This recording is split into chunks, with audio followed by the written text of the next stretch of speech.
Welcome to episode number 2 of our new little podcast called Bulldogs Connect.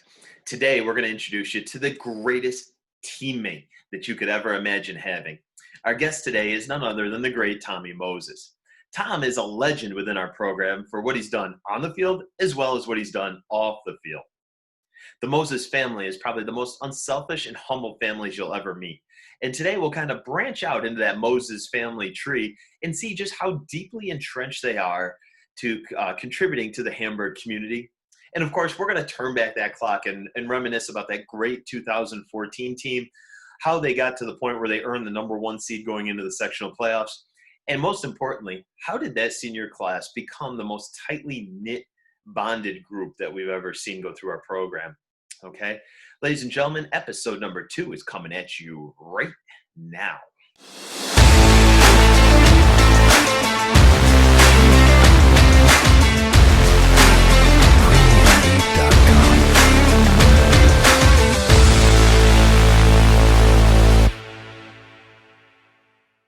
Ladies and gentlemen, look at who it is. We've brought in the big guns here. Tommy Moses is joining us here in episode number 2. Tommy, welcome to the show, big guy.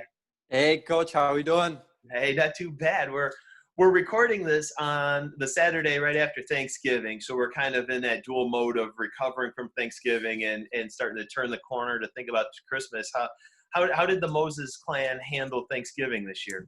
I was tough, actually. Of course, I got COVID, so I was separated from the family. Nobody wanted to be around me. But actually, that was the last day of my quarantine was Thanksgiving, and I had to go back to work, of course. So we had a little dinner at work, which was nice. I got a great group of coworkers, and then my grandparents made us a plate, left it on the steps, so it was nice. I got to just eat with my girlfriend stuff, but not bad, you know. And we did a family Zoom, so we got to make the best of it. Welcome. Nothing says 2020 like a family Zoom on Thanksgiving. That's right. And so, for the record, you're feeling pretty good now. You're feeling back to normal and feeling good. Yeah. No. At the end of it, like the last 5 days of my quarantine, I felt 100%. Yeah. So I'm good. Yeah. Well, since we're on this topic anyway, what kind of advice do you have for the community right now? Because you're deeply entrenched in the medical field and having experienced it firsthand now, what's the best advice you got for us? Sure. No. Yeah. Even at the hospital, you know, the more protective you are, like, you know, it's hard, we got to take our own breaks at the hospital and eat and drink and stuff. But it seems like all the spread is when we don't have our masks on. So, you know, wearing the mask is huge. I carry hand sanitizer with me whenever I'm around and I'm spraying it all the time in my hands, you know. But I'd say that's the biggest thing. You know, I like being freedom, you know, my freedom and everything too. So it is tough when everybody's restricted to everything. But, it's tough. We actually had a guy in the fire department.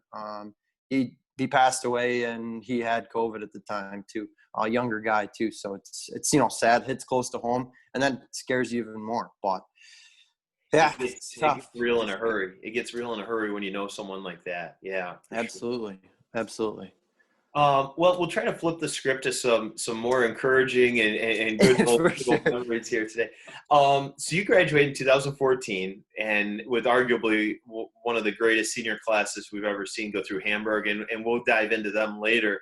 But walk us through, where your journey's taken you from graduation up to your current, employment and all that jazz. Yeah, so after graduating, I went to Duville as well. Simon Selly, he went to Duville as well. I went to nursing school there. It was tough. Nursing school was definitely probably one of the hardest things I went through. But I landed a job at ECMC. I worked there as a nurse. I work on a surgical unit, so I do, all trauma stuff, car accident, gunshots, different post-op surgeries. So I care for those type of patients. It's a lot of fun. I love it. Kind of an adrenaline junkie in that sense. So that's fun to me. Sick patients too. So some sad stuff, but hey. But yeah, so I work there currently as a nurse, and I also am in the fire department. I volunteer here in Hamburg as a firefighter and an EMT. So that's a lot of fun. I do that with my whole family. Yeah. And actually, that's one of the you walked right into my spider web here. This is perfect. I want to talk more about how your family has contributed to the volunteer fire department over the years. Can you walk us into that a little bit? Yeah, so I was raised in the fire department. Both my parents are in it.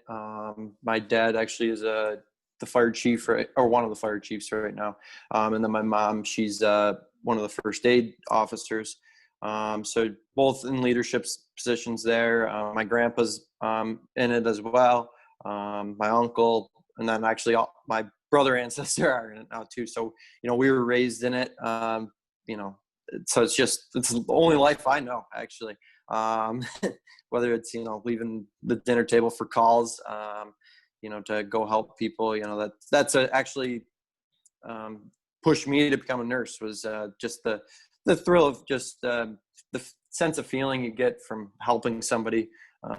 Really makes you feel good, and that you really enjoy it.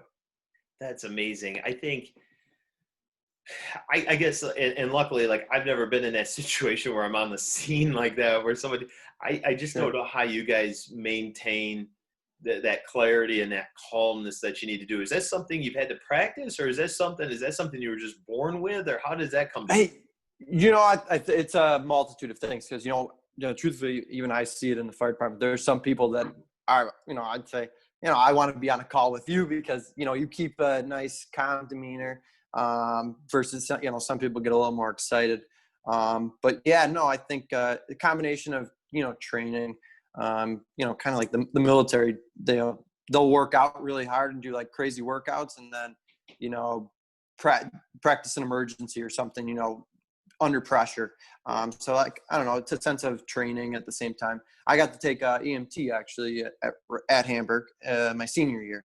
So that was huge. Mr. Zemrick helped me there, and then it led into nursing and everything else. But it helped. That was a huge part of the training for the fire department. So I got my certification there, and then I'm able to practice on the ambulance and transport people. Yeah. Well, I gotta say, there's no surprise that you've excelled in these fields, because, when we talk about, I can promise you, if we took a poll of everybody that's gone through the program, who's the best teammate that you've ever seen or played with, I mean, your name's going to come out at the top of that list. And I think those same qualities that made you such a great teammate in the dugout on the field are the same qualities that carry over into your current field. So I think you've landed right into your sweet spot, buddy, and it's exciting to see. I um, appreciate that. can you tell us about your grandpa? He's been the mayor for a little while now. Yeah, so yeah, geez, I don't even know how many years I think it's almost over 10 years now he's been the mayor.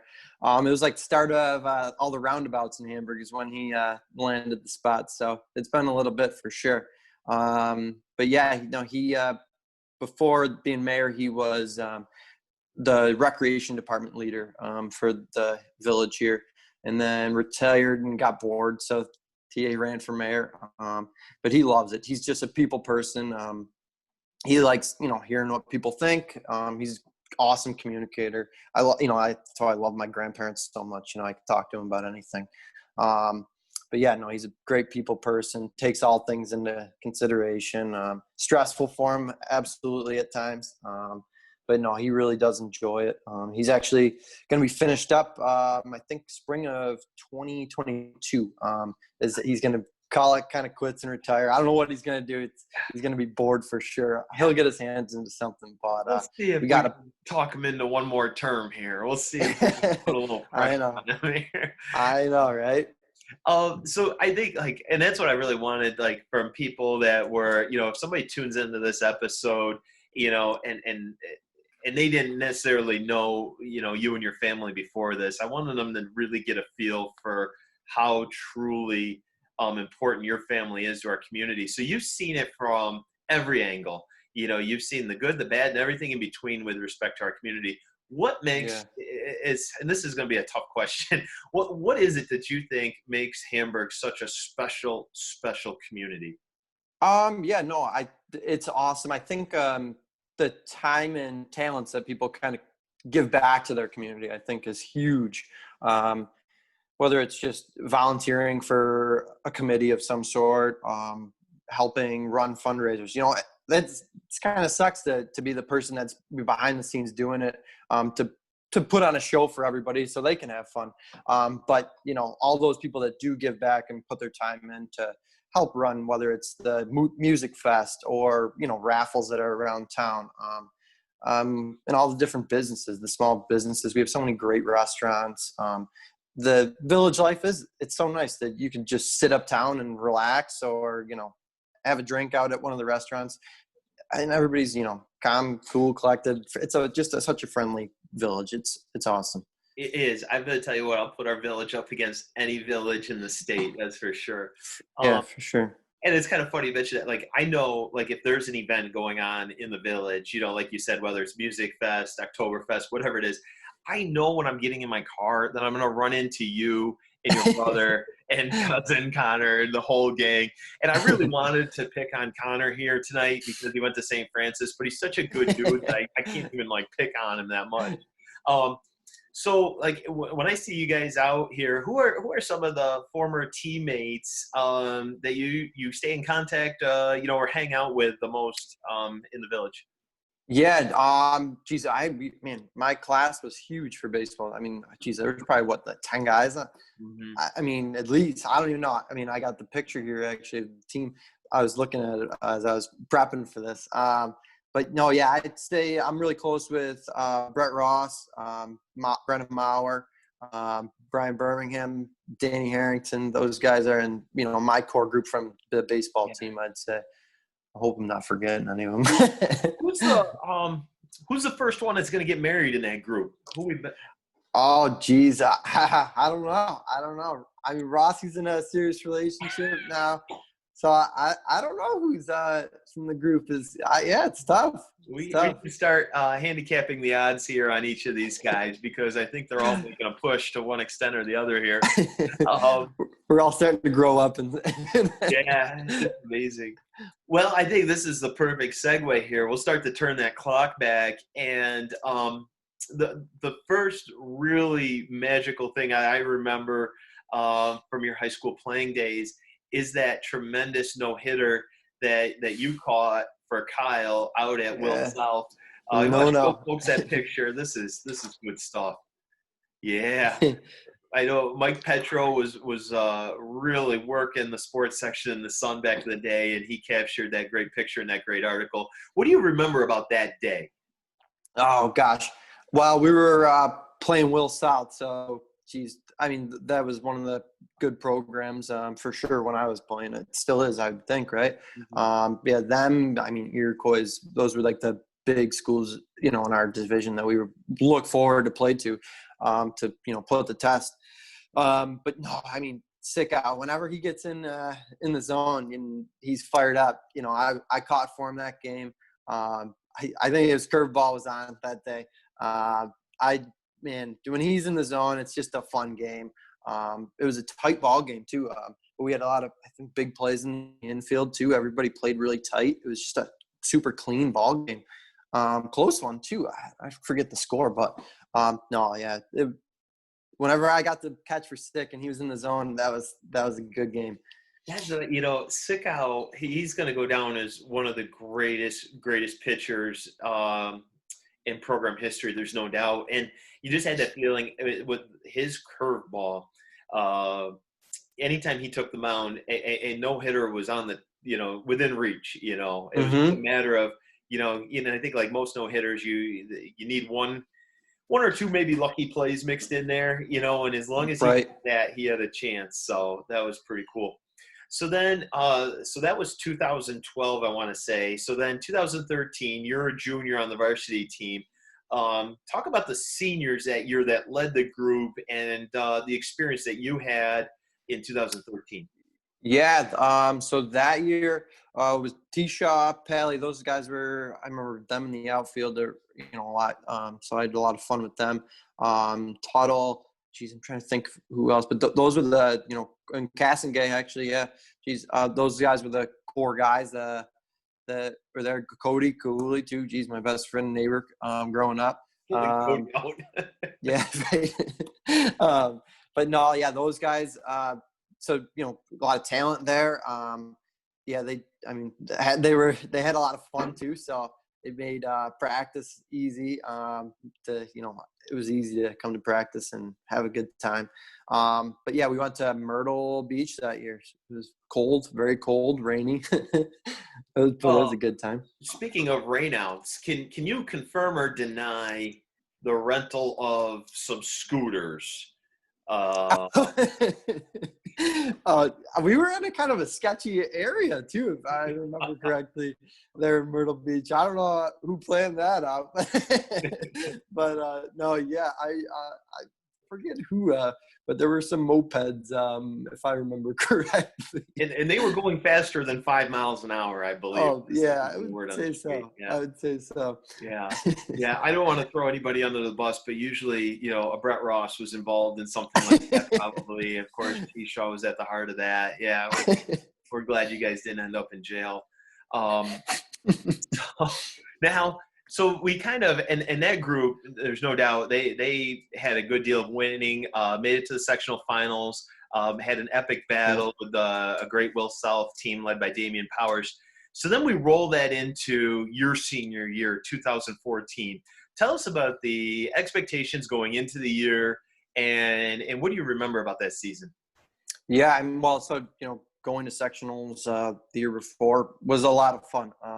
And at Myrtle Beach, we got to see, a bunch of good programs, and we got a few games in when it wasn't rained out. But we saw a lot of good facilities too. Some of the batting cages that we were at some of those fields were unbelievable. So seeing what good programs, how they're set up, how they operate, kind of was an eye opener to me, and what Hamburg really could be. And I mean, you Chafee, the whole coaching staff is doing a great job to make it that way. But no, yeah, we had a lot of seniors. Geez, La Rosa, Filas, Zach Tone, Skelly, Paxson. I mean, we had a ton of seniors, and we had you as a coach all the way up through JV to varsity. So, it was a tight core group of guys. We knew what to expect in practice. Came prepared, and guys would be always coming early. We'd be joking around in the locker room hour before practice even started. It was just a lot of fun. The one thing I remember about that group, and I was the lucky one to have spent that much time with you guys, and you poor saps had to deal with those intense practices. But I remember the fall of your senior year, I believe. Is that the fall that we had a pretty full schedule? Yeah, I think so. Yeah, I think I remember. And I remember we had a pretty regimen. Like we had our practices, we had some games, we were in a couple tournaments and stuff. And I remember those practices were so player led that it was really, like, as a coach, it was amazing to be able to take a step back and look at how player led that group was. I think I would say we could have taken the year off. Warm-ups seemed pretty regimented. It was come in, everybody got their stuff. As soon as you hit the dugout, guys were picking up balls and just starting on the line, playing catch, circle, stretch on the line. It was, and then you guys would run with it from there. But yeah, it was easy, not like regimented, and everybody just knew their role and what was going to happen. That's really well said, Tommy. I think everybody had a really well-established niche within the team. Whether their niche was, contributing offensively, contributing on the mound, contributing defensively, everybody had their niche, and that was something special about that group. So you guys had a really great regular season, probably the best regular season that we had since I can remember. You guys went 10-2 in league play and earned number 1 seed going into sectionals. And ironically, I think up to that point, we had won a couple sectional titles, but a lot of times those had been, we had come from a lower seed and gotten hot late in the year. I guess fill people in on how you guys got to that point where you earned that number 1 seed. Yeah, well, truthfully, like the games are tough to remember, to be honest. But no, yeah, I don't know. I mean, I think, we had, geez, Cam, David, Murdy, but I think most of it was all the prep work, to me, I'm sure you think of baseball and it's the baseball season, but a lot of it was, we did the winter workouts, morning practices, pitching. I think that speaks volume to how we got to where we did. And that's what I remember going to the gym with Murdy and then having our big weigh-ins. All that stuff was a lot of fun. But yeah, I'd say the prep work was one of the biggest things. And then once it was regular season, it was time to have fun and put it to the test. I can just remember practices or games, and it'd be like a line drive to La Rosa, and he couldn't jump up like 2 more inches, and it'd be like, weight room. So true. I was talking to Coach Chafee the other morning, and the first thing when I mentioned Tommy Moses, maybe the toughest out in the lineup. Talk to us about your 2-strike approach, and if that's something you even remember. I remember you were just incredibly tough with 2 strikes. What do you remember about that? Yeah, that was a coach from another team, I think, that really kind of honed in on that concept to us. It was like a newer concept to me, at least. I think that was when we were in Maryland. Okay. Visiting Coach Fridge's older brother was coaching down there, and coaches from their coaching staff, kind of jumped in with us. Yeah. Yeah, no. So that was, an eye opener for me, and I just kind of took it and ran with it, and it really worked out. And you always the 2-strike battle. When you had 2 strikes, geez. But I don't know. They had us adjust our grip a little bit, loosened up. And it was just like a competition to see like how long you could stay up there. It was like, so, I mean, it was fun, but, no, it's just like work to be a hard out. No matter what, every at bat, if you're going to get out, make it hurt the other team, Yes. Just get as much pitches as possible, foul as many balls off. If that's what you got to do. You can't get it into play. That's outstanding. Yeah.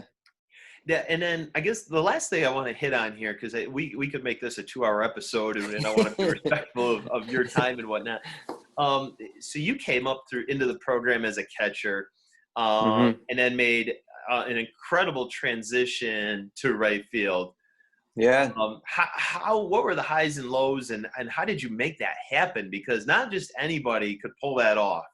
Sure. No, yeah. David Eady, he was coming up behind me, and, hell of a ball player. Sorry, I hope I'm able to say hell on the podcast here. Whoops. But, no, yeah, he came up behind me, and, heck of a ball player.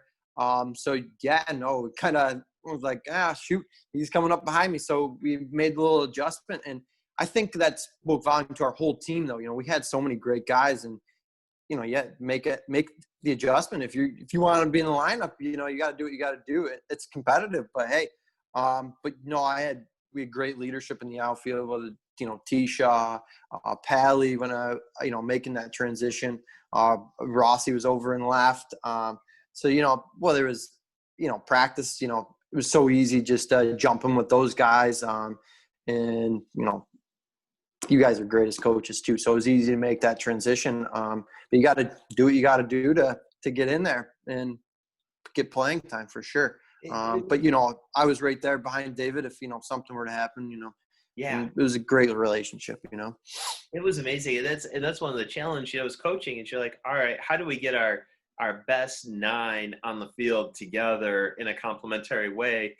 And you were, developing and becoming such a threat offensively that was kind of like, we're like, all right, we got it. We know we need Tommy's bat in the lineup, but all of a sudden we got these 2 great catchers come in, what's our next best option? Yeah, O'Shea and Edie were coming up. Yeah. Yeah. So we had, and I think that's, it's becoming more and more rare. Kids kind of come in with this mentality of like, I play this position. One position, yeah. Player, yeah. So that's huge kudos there. Well, I think let's see if we can jump into our lightning round here, and we'll fire some quick hitters at you, and you can take these in any direction you want, buddy. All right. And I just love this. I love to pick the brains of the veterans that have gone through the program. What advice do you have? And we can look at this one of two ways. What advice do you have for the new group that's going to take the field here in 2021? Or you can look at it as, what advice do you have for, the high school version of Tommy Moses? Yeah, sure. I'll tell people any day, I'd go through high school all over again. That was so fun. So enjoy your time while you're in high school. It might seem simple, but, after you get out of high school, you got big decisions to make and stuff. I remember my junior, senior years of thinking of, what do I want to go to school for? Everybody's asking you, what do you want to do? What do you want to go to school for? So, the pressure's on to make those big decisions, but, enjoy your time while you're in high school. Have fun.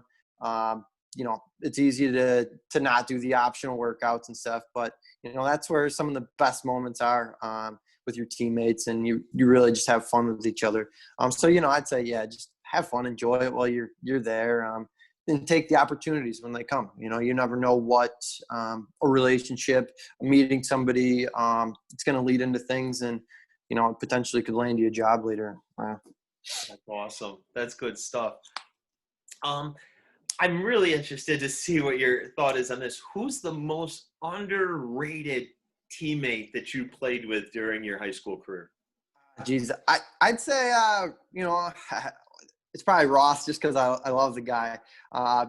Just all around fun guy to be around, goofball, it just made practice so fun. Scrappy player, always would have your back no matter what was going down on the field, off the field. So, big heart, guy's got a heart of gold, do anything for you, but fun to be around too. So, for sure. I think the analogy that we've used the last couple of years is we've asked guys like, who do you want in your foxhole? You're under fire. Who do you want protecting your left, your right, and your backside when you're stuck in a foxhole? I tell you what, I want Rossi in my foxhole. For sure. When you're ready, when you get a chance to go out in the village, we return to normal. Things are clicking. The village is hopping. What's your go-to place? What's your favorite place to go eat, hang out at? Family staple for us. Like every Friday night, it seems like a Mammo's. That's where we have a lot of family time there. Chicken wings, fish fries on Friday nights. So good family dinner at Mammo's. I'll always remember that. How do you like your wings there? I've expanded. I'm not a big hot guy, but they're mediums, hot enough for me. Yeah. So medium and barbecue, that does the trick. That's awesome. Staying in, if we go back to your high school experience, who was your favorite teacher and or class that you had while you were in high school? Shameless plug to you, Coach. I had you for 4 years for JV varsity, and then Algebra 2 Trig. The work ethic you taught me, you're definitely a mentor to me, so it's huge there, great work ethic. All of it comes through, to my job now. How I got through college, so, definitely shameless plug to you. Louise, boy. Yeah, I didn't, we'll let everybody know I just paid him $20 to say that. So I appreciate that. No, I don't, Zenmark's got a really special EMT program there. I think a lot of us, for sure, we don't appreciate how special that is because we don't know anything different. Yeah, no, he's up there too, for sure. He'd be upset if he wasn't. But no, yeah, actually the EMT program for Hamburg is huge. None of the other schools around here really have that at all. And for our volunteer fire departments, it's huge. That's actually what makes up our first aid squad, is mostly people from that. Because if you think about it, anybody else who wants to volunteer for the fire department, you actually then have to the fire department pays for you to go to the class. But, if you have a family and stuff like that, that's hard. It's one more thing you got to do. It's like taking a nighttime college class almost. Yeah. So if you can get it in high school and stick with it and volunteer, the EMT program is huge for our community, really. That's awesome. All right, let's close it with this, Tommy. What's your favorite on-field memory, a specific play or situation that you remember the most? Geez, I do remember that this. We were playing Frontier, and I hit one back to, I forget who their good pitcher was. But it took him. I think he didn't get hurt, thankfully. I never would want to hurt anybody. Geez. But it was a big play. I sent one right back, line drive to the pitcher. And he was taken out of the game, not hurt seriously or anything. But it was a Frontier game. It fired everybody up.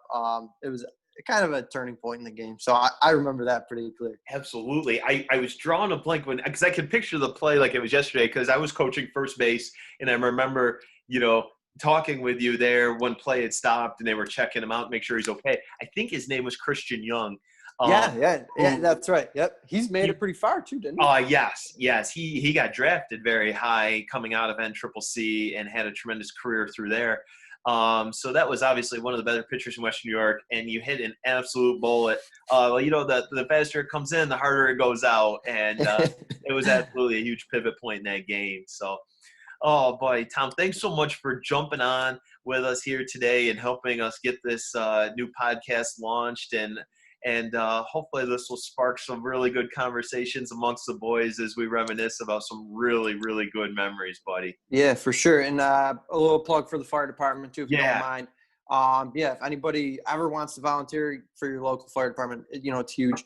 It's the fitness aspect of it too. You get to be a firefighter. You know what I mean? It's not easy work. I'm moment's notice throwing ladders, swinging axes, dragging people around, pulling those hoses and stuff. It's tough work, but put your fitness to the test. And but we're hurting for people.